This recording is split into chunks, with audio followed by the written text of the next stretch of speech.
Om Swastiastu. Baik, terima kasih atas waktunya. Kami dari kelompok 4 dengan materi penulisan dan penyelesaian pesan-pesan bisnis. Baik, sebelum kami memulai video presentasi kami, izinkan saya mengenalkan nama-nama anggota kelompok saya.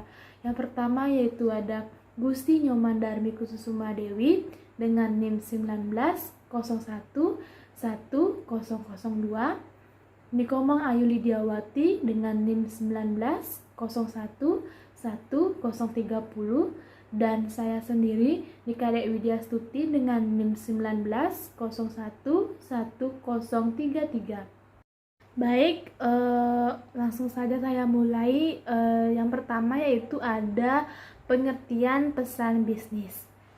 Pesan bisnis merupakan suatu pesan atau surat yang dipergunakan untuk menyampaikan sebuah informasi yang mengenai penyelenggaraan kegiatan bisnis baik secara tertulis maupun tidak tertulis, dari pengirim langsung kepada penerima, perorangan maupun suatu organisasi. Baik, yaitu yang kedua yaitu ada pengorganisasian pesan. Itu ada 3 bagian. Yang pertama ada pengorganisasian pesan erat kaitannya dengan penyusunan kata, kalimat, dan paragraf. Kemudian yang kedua ada pesan diorganisasikan dengan baik bila kata, kalimat, dan paragraf yang digunakan adalah sederhana, mudah dimengerti, dan dapat dilaksanakan. Kemudian yang ketiga yaitu pesan tidak diorganisir dengan baik, maka pesan tidak dapat mencapai sasaran dan respon audien tidak seperti yang diharapkan. Baik, yang selanjutnya yaitu ada pesan-pesan yang tidak terorganisasi dengan baik.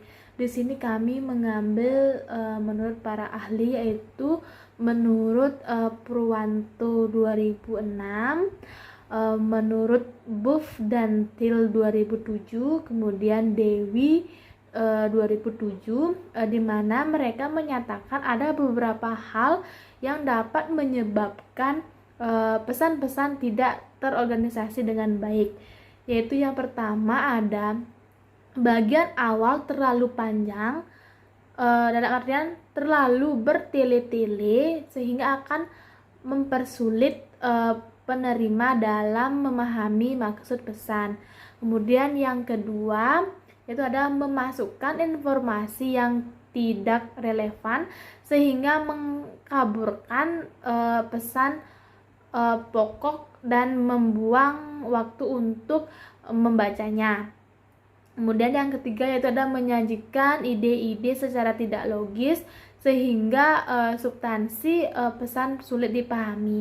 Kemudian yang terakhir, yang keempat, yaitu ada informasi penting sering terlupakan karena perhatian terpusat pada penyediaan ide, pendukung, dan pelengkap. Baik, untuk materi selanjutnya akan dijelaskan oleh teman saya. Cara pengorganisasian pesan. Untuk mencapai pengorganisasian yang baik diperlukan 3 langkah, yaitu langkah pertama, menetapkan ide pokok. Semua pesan bisnis memiliki tujuan umum dan tujuan khusus. Subjek yang luas atau topik dari setiap pesan bisnis dipadatkan menjadi satu ide pokok, yaitu pernyataan spesifik mengenai topik pesan.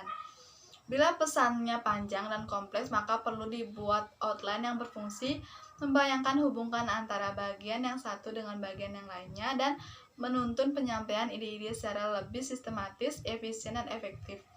Kemudian susunan suatu outline digolongkan menjadi ide pokok, yaitu menjadi tema atau inti sentral pesan, poin pendukung sebagai ide pendukung ide pokok, dan ilustrasi yang berupa bukti-bukti yang berhasil dikumpulkan.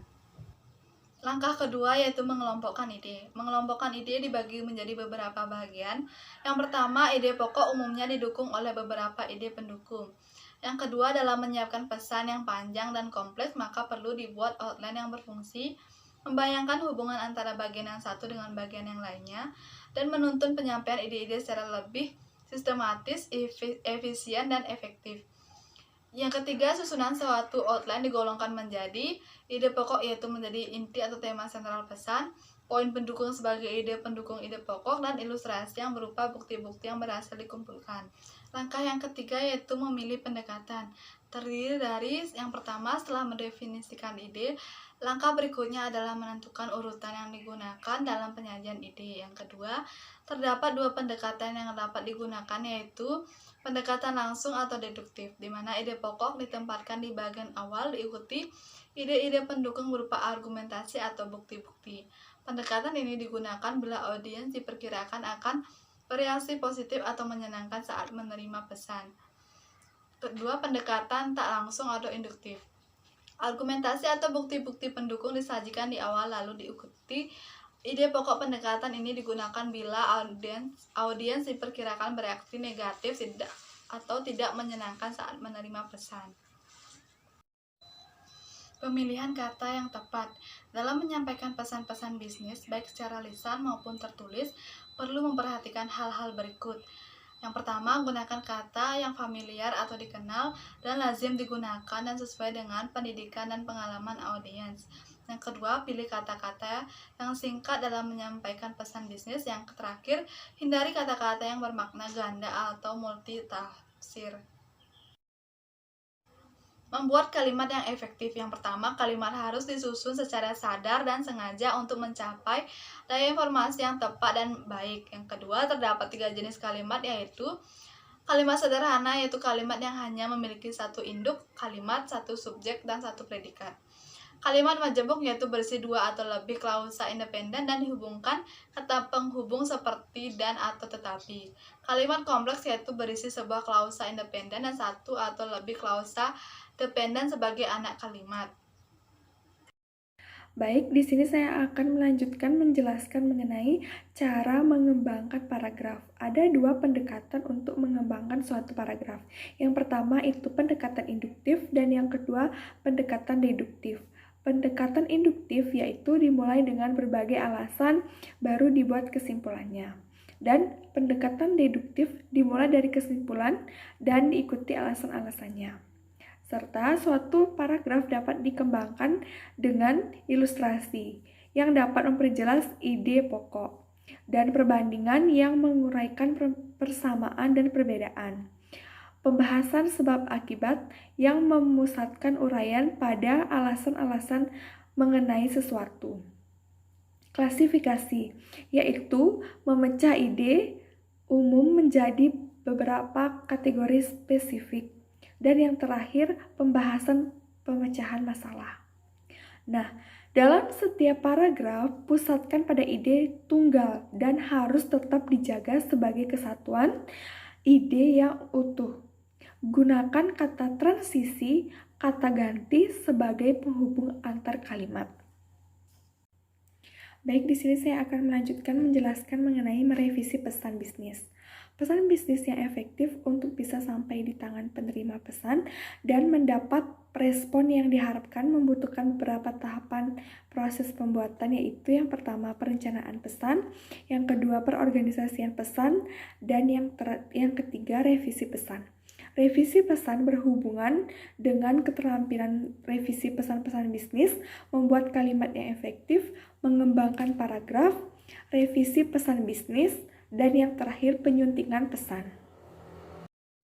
Proses penulisan pesan bisnis tertulis diawali dengan penulisan draft, kemudian ditelaah ulang atau yang bisa disebut dengan review, dan diperbaiki lagi baik dari sudut isi maupun gaya bahasa yang digunakan, organisasi dan formatnya. Mengevaluasi isi dan organisasi pesan diawali dengan membaca serta skimming dengan memusatkan perhatian pada isi, organisasi, dan format pesan. Meninjau ulang gaya dan kemudahan pembacaan, menulis atau membaca ulang pesan, memproduksi pesan yang menarik dan efektif, dan yang terakhir, mencetak dan mendistribusikan pesan.